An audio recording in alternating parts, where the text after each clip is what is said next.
अष्ट रत्न शोभा नयने देखिबा आत्मा को जेसनी अन्न प्राण पुरुषों को पंकज लोचन अटंती पूर्ण तेसन। जैसे अष्ट रत्न को देखकर नेत्र आमोद पाते हैं, उसके शोभा को देखकर नयन रह जाता है। जैसे आत्मा के लिए अन्न आवश्यक है, उसी तरह मेरे प्राण पुरुष को आप पद्म लोचन ही आवश्यक हो। लुचि जाई कि ना श्री नील धवल बेनी मूर्ति एक देही। सचराचर ब्रह्मांडे तुम गुण वचने कृपारु कही।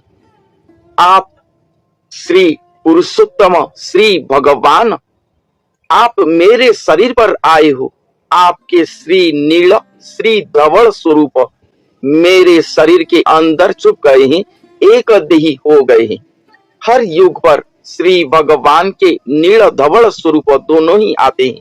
द्वापर युग में श्री कृष्ण नीलदेही थे तो बलदेव धवल स्वरूप थे, मगर इस कलियुग पर श्री भगवान के नील धवल ज्योति नील धवल स्वरूप दो स्वरूप आएंगे, एक ही शरीर के अंदर रहेंगे और एक देही हो जाएंगे। भगवान के नील धवल स्वरूप दोनों छुप जाएंगे। और एक बात, स्वयं श्री जगन्नाथ महाप्रभु लीला के लिए आएंगे और वो त्रिपुंड कला स्वरूप है। वो ना ही नील स्वरूप है ना ही धवल स्वरूप है। इसलिए ये नील धवल स्वरूप जो श्री नारायण ब्रह्म के हैं, श्री विष्णु के हैं, वो दोनों स्वरूप छुप जाएगा और स्वयं श्री जगन्नाथ महाप्रभु के स्वरूप प्रकाश पाएगा। एक देही होंगे वो, बिनी मूर्ति एक देही।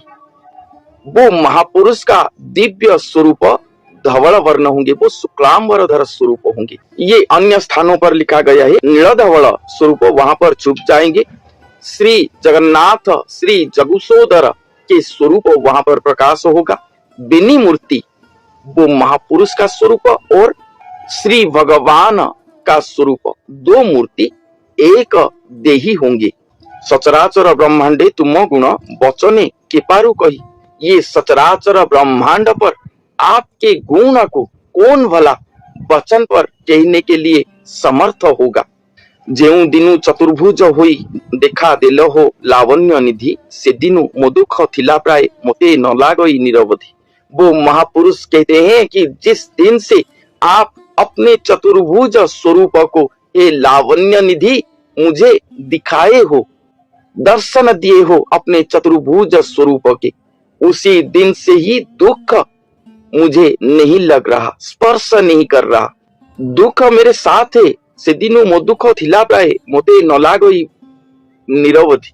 उसी दिन से दुख मेरे साथ है मगर मुझे स्पर्श नहीं करता। मैं दुख के घेर पर हूं, ये मैं नहीं जानता, क्योंकि मेरे सर्व सुख मेरे सर्व संपत्ति खुद आप मेरे साथ हो। निरंतर निरवधि प्रतिक्षण में आपको ही दर्शन कर रहा हूं। तो संगे जे सुख हेला पद्ममुख यापुणी केबा लिखिब, नदी सहित ये मही मंडणी रे एडे भोगी केबा थिबो।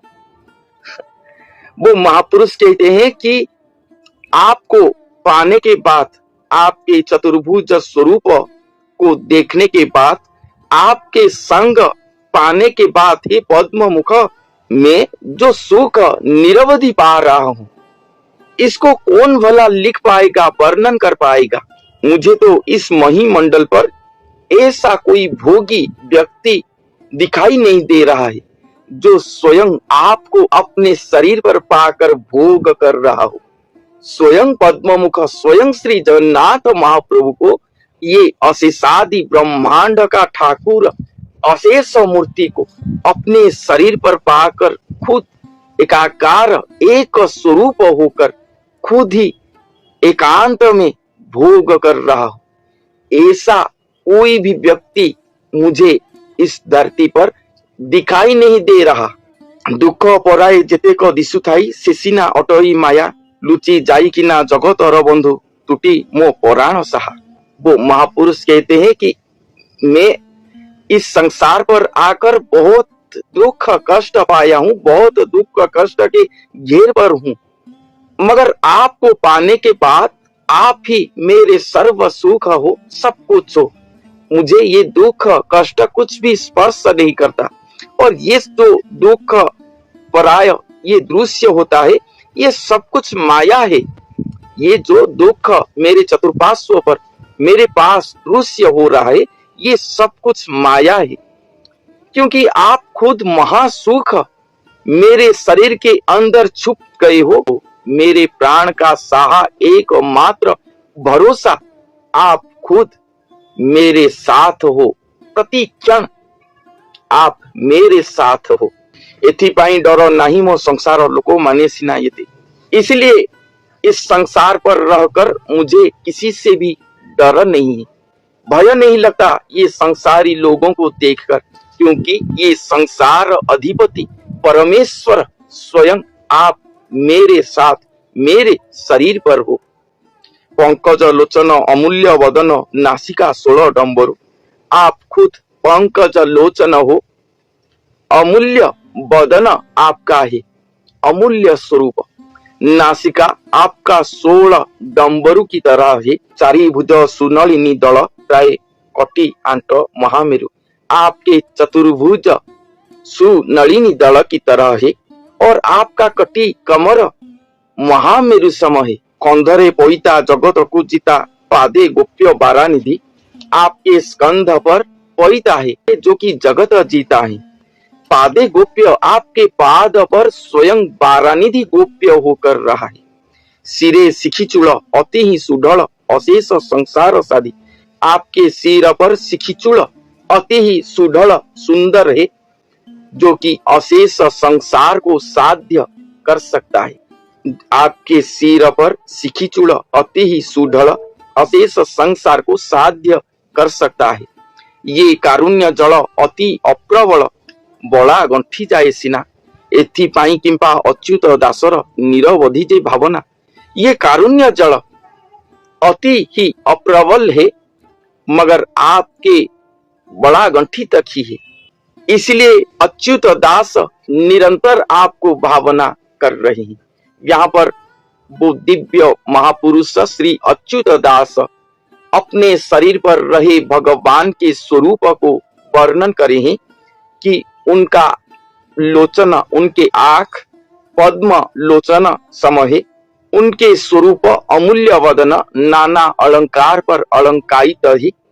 नासिका 16 डंबरु सम है, अर्थात वो निश्वास प्रश्वास जो ले रहे हैं ये वाद्य बजा रहा है। जैसे शिव जी डंबरू बजाने से ये त्रिपुर कांप उठता है, सब जान लेते हैं कि भगवान शिव जी विजय कर रहे हैं। उसी तरह उनका नासिका 16 डंबरु है। चतुर्भुज सुनलिनी दल सम है और कटी उनका आंट महामेरु सम आंट है, सुदृढ़ है। उनके स्कंध पर यज्ञोपवीत है जो कि जगत अधिता है। उन्हें कोई भी परास्त नहीं कर पाएगा। भगवान के स्कंध पर यज्ञोपवीत है और पाद पर बारानिधि समुद्र गोप्य हो जाता है, गोप्य हो जाता है।